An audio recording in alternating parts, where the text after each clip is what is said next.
بسم اللہ الرحمن الرحیم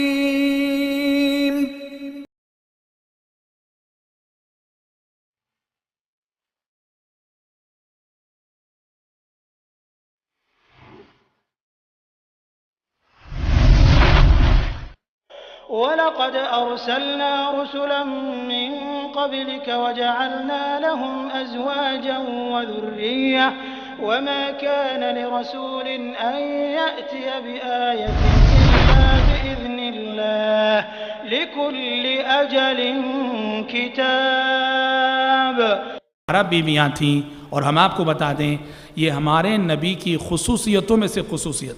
بعض مسئلے ایسے ہیں کہ وہ اللہ کے نبی کے ساتھ خاص ہیں، وہ امت کے لیے وہ حکم نہیں ہے، اسی کو خصائص رسول کہا جاتا ہے، خصائص نبی کہا جاتا ہے، پیغمبر کی خصوصیت کہا جاتا ہے، انہی میں سے یہ عام امتیوں کے لیے زیادہ سے زیادہ 4 شادیوں کی اجازت۔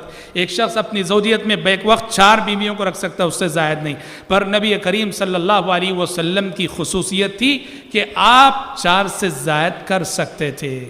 حضرات، میرے آج کے درس کا تفصیلی موضوع، حقیقی موضوع یہی ہے، اس پر میں روشنی تفصیل سے ڈالنا چاہوں گا، کیونکہ اس موضوع کو لے کر نبی کریم صلی اللہ علیہ وسلم کی جو 11 شادیاں ہوئیں، اس موضوع کو لے کر دشمنان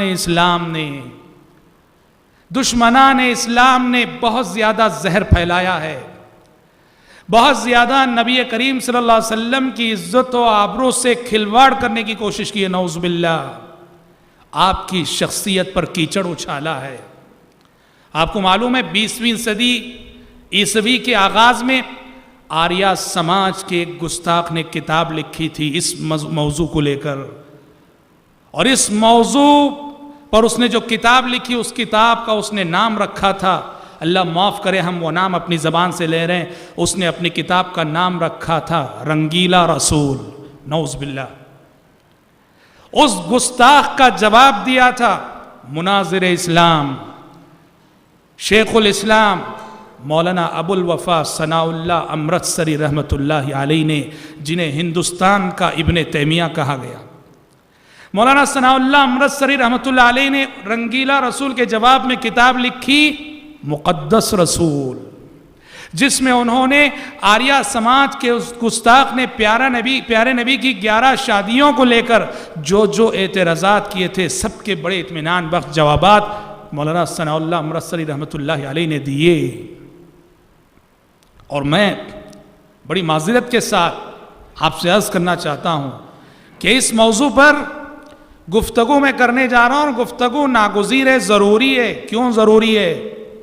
ہمارا نیو جنریشن، ہماری نئی نسل، خصوصاً وہ نوجوان جو دعوت و تبلیغ کے میدان سے جڑے ہوئے ہیں، اور وہ نوجوان جو اسکولوں اور کالجوں میں پڑھ رہے ہیں، اور خصوصاً وہ نوجوان جو مشنری کے کالجز میں پڑھتے ہیں، یاد رکھیے عیسائی مشنریاں اپنے مبلغین کو باقاعدہ ٹریننگ دیتی ہیں، عیسائی مشنریوں کی ٹریننگ ہے باقاعدہ، کہ جب کبھی کسی مسلمان سے بات کرنے کا موقع ملے، وہ ریلیجیس پر بات کرنے کے لیے آئے، فوراً کیا کرو، ان کے نبی نے جو 11 شادیاں کی ہیں وہ موضوع، وہ ٹاپک چھیڑ دو، وہ مسلمان ڈیفنس میں آ جائے گا، ڈیفنس پوزیشن میں آ جائے گا، تم پر وہ اٹیکنگ پوزیشن میں نہیں رہے گا۔ جیسے ہی تم 11 شادیوں کا مسئلہ چھیڑ دو گے، وہ دفاع کرنے باقاعدہ ٹریننگ دی جاتی ہے۔ اور آج ہمارے نوجوان انٹرنیٹ پہ بیٹھتے ہیں، ہر چیز پڑھ لیتے ہیں۔ سلف صالحین رحمۃ اللہ علیہ مجمعین نے ایک اصول بتایا، بہت عظیم اصول، کہا کہ مسلمان ہو اور بدعتی ہو، تو کہا کہ مسلمان ہو اور بدعتی ہو تو اس کی کتابوں کو نہ پڑھو، اس کی تحریروں کو نہ پڑھو۔ اور آج ہمارے نوجوان دشمنان اسلام، جو حاسدین اسلام ہے، حاقدین اسلام ہے، کفار ہیں، سب کی تحریریں، سب کی کتابیں پڑھ لیتے ہیں۔ ٹھیک ہے، پڑھو، پہلے اپنے پاس اتنا علم ہے کیا؟ دیکھو کہ وہ جو شبہات پیدا کرے گا، جو شبہات اٹھائے گا، اس کا جواب دینے کی سکت ہے، تب پڑھو۔ لیکن ہمارے پاس کچھ شریعت کا زیادہ علم نہیں، اور ہم ایسی تحریریں پڑھ لیتے ہیں، اور نتیجے میں کیا ہوتا ہے؟ ہمارے نیو جنریشن کے ذہن میں پیارے نبی کے تعلق سے بہت سارے شکوک و شبہات نعوذ باللہ ثم نعوذ باللہ بیٹھ جاتے ہیں۔ سوال یہ ہے کیسے جواب دیں ہم؟ کیا جواب دیں ہم؟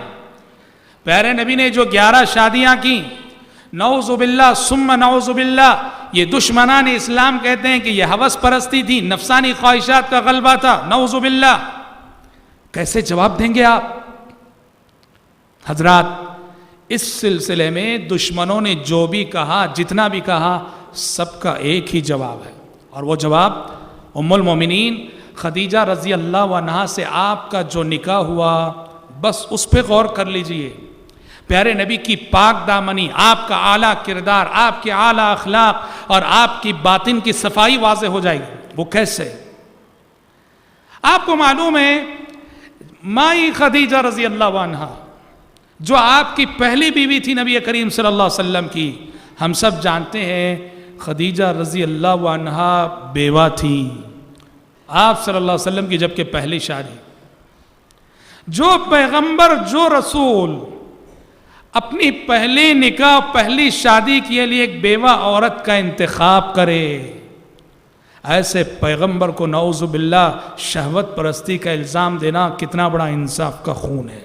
اور دوسری بات ہم سب جانتے ہیں، خدیجہ رضی اللہ عنہ ایک تو بیوہ تھی، دوسرا مسئلہ یہ ہم سب جانتے ہیں کہ عمر میں بھی کافی فرق تھا۔ نبی کریم صلی اللہ علیہ وسلم کی عمر 25 سال کی تھی اور خدیجہ رضی اللہ عنہ عمر میں آپ سے 15 سال بڑی تھی، وہ 40 سال کی تھی۔ اللہ اکبر۔ عموماً ہوتا یہ ہے کہ لڑکے کی عمر بڑی، لڑکی کی کم ہوتی ہے۔ یہاں پیارے نبی کا پہلا نکاح جس بیوہ خاتون سے ہو رہا ہے وہ عمر میں آپ سے 15 سال بڑی ہیں۔ اور سب سے اہم بات جو اس مسئلے میں وہ کیا ہے جانتے ہیں؟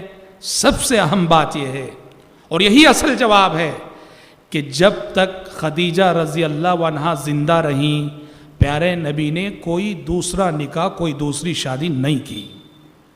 اور آپ کو معلوم ہے کہ خدیجہ رضی اللہ عنہا کا جب انتقال ہوا، پیارے نبی کی عمر کیا تھی؟ نکاح ہوا تو پیارے نبی 25 سال کے تھے، اور خدیجہ رضی اللہ عنہا کا جب انتقال ہوا تو پیارے نبی کی عمر تھی 53 سال، 50 پر 3 سال۔ کیا مطلب؟ پوری جوانی پیارے نبی نے ایک بیوہ عورت کے ساتھ گزار دی، ایک بیوہ بیوی کے ساتھ گزار دی۔ دیکھیے سبحان اللہ، پوری جوانی ہی تو ہوتی ہے، خواہشات کا مرحلہ، نفس کے غلبے کا جوانی ہوتی ہے۔ جو پیغمبر اپنی پوری جوانی ایک بیوہ عورت سے نکاح کر کے گزار دے، اس پیغمبر کو نعوذ باللہ شہوت پرستی کا الزام دینا، یہ انصاف کا کتنا بڑا خون نہیں ہے؟ اب سوال یہ پیدا ہوتا ہے، اگر 50 پر 3 سال تک پیارے نبی کی صرف ایک ہی بیوی تھی تو باقی زندگی میں جو 10 شادیاں ہوئیں وہ کیوں اور اس کا پس منظر کیا؟ ہاں یہ جاننے کی بات ہے۔ یاد رکھیے باقیہ جو 10 شادیاں ہوئیں آپ صلی اللہ علیہ وسلم کی، بڑے پاکیزہ مقاصد کے لیے، بڑے اعلیٰ مقاصد کے لیے، جس سے آپ صلی اللہ علیہ وسلم کے کریمانہ اخلاق معلوم ہوتے ہیں۔ 3 یا 4 اہم مقاصد ہیں۔ 53 سال کے بعد جو آپ نے نکاح کیے، شادیاں کی، ان کے پیچھے بہت ہی عظیم مقاصد تھے۔ مجھے یاد پڑتا ہے سعودی عرب میں جامعہ اسلامیہ مدینہ منورہ میں جب میں پڑھ رہا تھا، ایک کتاب میں نے پڑھی تھی جو وزارت الشؤون الاسلامیہ سے چھپی تھی۔ اس کتاب میں ایک ڈیبیٹ ہوا تھا، ڈیبیٹ کی تفصیلات تھی، مناظرہ ہوا تھا مسلمانوں اور کرسچنوں کے درمیان، اور ڈیبیٹ کا ٹاپک یہی تھا پیارے نبی کی 11 شادیاں۔ اور اس ڈیبیٹ اور اس مناظرے کا رزلٹ یہ نکلا تھا کہ ڈیبیٹ اور مناظرے کے بعد جو کرسچن مناظر تھے وہ مسلمان ہو گئے تھے، پیارے نبی کے اعلیٰ اخلاق کے قائل ہو گئے تھے۔ کیونکہ جو شخص انصاف کے ساتھ دیکھے گا تو آپ صلی اللہ علیہ وسلم کی ان 11 شادیوں میں کہیں بھی نعوذ باللہ ثم نعوذ باللہ وہ شہوت کی بات، خواہشات کی بات کہیں نظر نہیں آئے گی۔ آئیے دیکھتے ہیں کیا مقاصد تھے، کیا اسباب تھے، کیا ریزن تھے کہ جو آپ صلی اللہ علیہ وسلم نے اتنے نکاح کی۔ سب سے پہلا سبب آپ نے بعض خواتین سے نکاح کیا اس مقصد کی خاطر کہ وہ ایسی خواتین تھیں جو اسلام لائیں اور اسلام لا کر انہوں نے دین کے لیے اللہ کے لیے بڑی قربانیاں دیں اور قربانیاں دینے کے بعد بیوہ ہو گئیں، ان کے شوہر انتقال کر گئے، بے سہارا ہو گئیں، اکیلی ہو گئیں، اور ان میں سے بعض کے پاس ننھے چھوٹے چھوٹے بچے، پریشان ہو گئیں۔ پیارے نبی نے ان بے سہارا بیواؤں کو سہارا دینے کے لیے اور اسلام کے لیے انہوں نے جو قربانیاں دیں دنیا میں اس کے ایک بدلے کے طور پر ان سے نکاح کیا تاکہ انہیں ام المومنین ہونے کا شرف حاصل ہو کہ یہ وہ خاتون ہیں جو قیامت تک آنے والے مسلمانوں کی ماں